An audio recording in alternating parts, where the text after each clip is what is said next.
Good morning students, how are you? I hope you all are fine.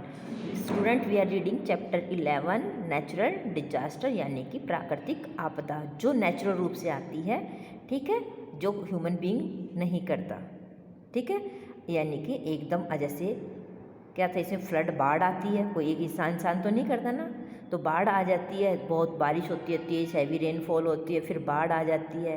जैसे cyclone था, tsunami थी, समुद्र के अंदर तेज़ तेज़ लहरें उठती है और उसके पास में जो बिल्डिंग्स वगैरह होते हैं उसको वो क्या डिस्ट्रॉय कर देती है, ठीक है। तो नेचुरल डिजास्टर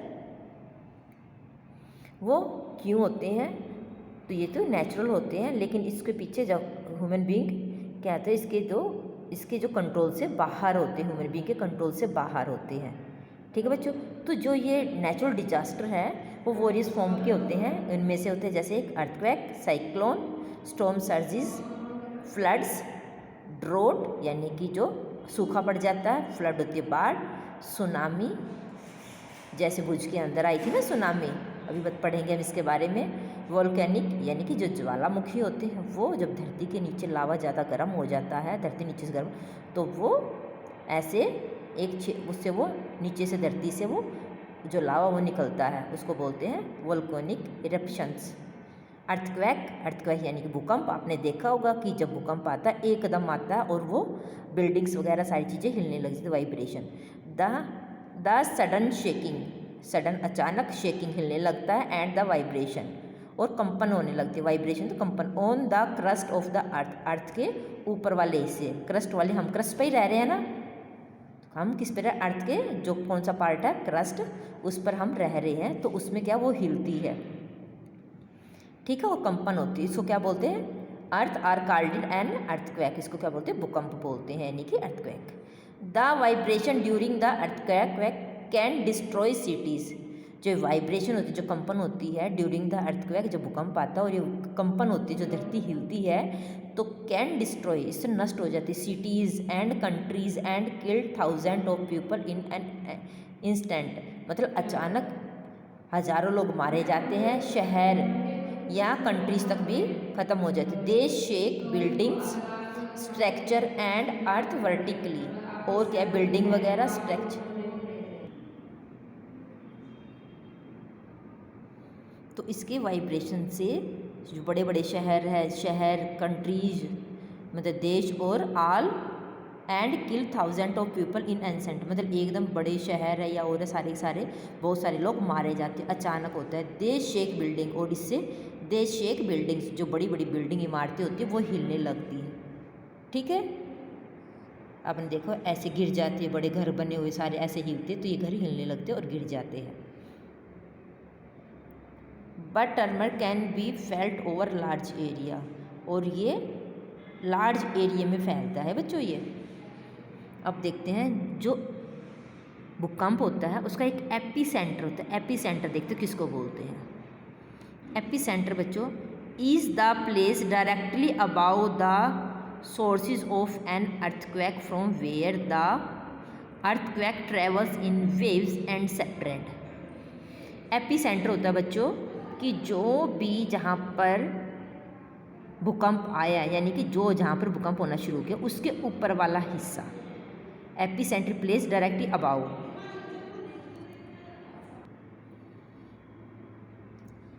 ठीक है बच्चों। Epicentre is the place, epicentre जहाँ पे भूकंप आना है, ठीक है, जैसे सेंटर तो भूकंप के उसके ऊपर वाला हिस्सा उसको एपी सेंटर बोलते हैं, ठीक है। नीचे से धरती हिली और उसके ऊपर वाला हिस्सा is the place directly above the source of an earthquake from where the earthquake travel in wave, और जो अर्थक्वेक होता है वो होता है वेव्स, जैसे लहरें होती है ना, वाइब्रेट होती है, ऐसे ऐसे दूर दूर दूर दूर दूर दूर फैलती है, ठीक है। मैक्सिमम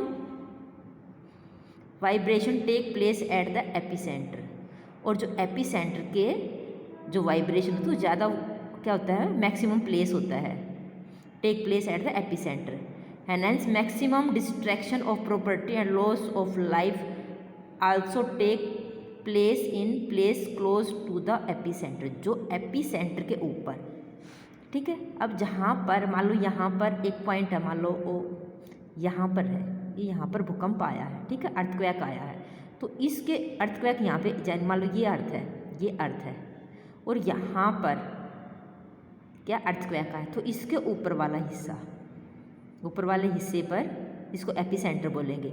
और जहाँ पर ये वाइब्रेशन वगैरह होगी सारी, तो यहाँ पर रहने वाली ये जो यहाँ पर जो बिल्डिंग्स वगैरह होगी, उन चीज़ों को ज़्यादा वो डिस्ट्रॉय होगी, यानी को ज़्यादा प्रॉपर्टीज़ है, life of loss of life वो ज़्यादा होगी, यानी लोगों का नुकसान ज़्यादा होगा, लोग ज़्यादा संख्या में मारे जाएंगे और प्रॉपर्टी का भी ज़्यादा नुकसान होता है। ठीक है, इसीलिए। और जितना भी ये कैसे वाइब्रेशन दूर तक फैलती है, जितनी दूर होगी वहाँ पर नुकसान कम होगा। अब देख लेते हैं, ए मेजर अर्थक्वेक अकर्ड इन भुज। तो एक जो भुज है गुजरात में है, 2000 कब आया था, भुज इन गुजरात ऑन 26 जनवरी 2001। 2001 में गुजरात के भुज में भूकंप आया था बच्चों, बड़ी बड़ी बिल्डिंगें गिर गई थी वहाँ पर। Over 20,000 people loss their lives. तो 20,000 लोगों ने अपने घर खो दिए थे, मतलब उनके घर खत्म हो गए थे, गिर गए थे। मोर देन 15 लाख गोट इंजर्ड, और 15 लाख से ज़्यादा लोग क्या था, इंजर्ड, घायल हो गए थे। The Uttarakhand region in north India also experience frequent earthquake. Uttarakhand region है जो इंडिया का, नॉर्थ इंडिया में, वहाँ पर बहुत ज़्यादा क्या होती है, उसके भूकंप आते हैं। More than a million earthquake shake the world every year. लाखों क्या होता है, अर्थक्वेक आते हैं हर साल। ठीक है, पूरी वर्ल्ड में बहुत बार अर्थक्वेक आता है, यानी भूकंप आता है। नेक्स्ट हमारा इसको मतलब जो हमारा अर्थक्वेक है, इस डिवाइस से किसको मेज़र करते हैं, वो क्या है, seismography. Seismography it is a device use to measure the intensity of earthquake. ये है हमारा सिस्मोग्राफी, इससे हम मेज़र करते हैं कि भूकंप कितना स्केल से आया था। The vibration caused by the earthquake are measured by Richter scale. और जो अर्थक्वेक हो वो किस में मेज़र करते हैं हम, रिएक्टर स्केल में। On a scale of 1-5 it major the intensity of the अर्थ। और जो स्केल कितना होता है इसका, 1 से लेके 8 तक, कितना, 8 से 1 से लेकर 8 तक, इतना स्केल तक इनका रिएक्टर स्केल होता है, और इसे मेज़र होता है। The measure the intensity of earth is the distinguish between minor earthquake and major earthquake. यानी कि एक आया है, एक क्या है स्केल, एक कितना, एक स्केल तक आया, 1 स्केल तक आया, तो यानी कि माइनर था वो। और अगर 4 के बाद बढ़ता जाए तो हो जाता है मेजर। तो बच्चों इस स्केल से 1 to 8 स्केल तक इसका मेज़र किया जाता है। इसके बाद उसको किस में, बिटवीन माइनर अर्थक्वेक कितने तक लेकर मेजर अर्थक्वेक तक, वो किससे मेज़र करते हैं, ये हमारा सिस्मोग्राफी। ओके, आज के लिए इतना ही बच्चों, बाकी हम नेक्स्ट वीडियो में करेंगे। आज के लिए इतना ही, अपना ध्यान रखिए। Thank you and have a nice day.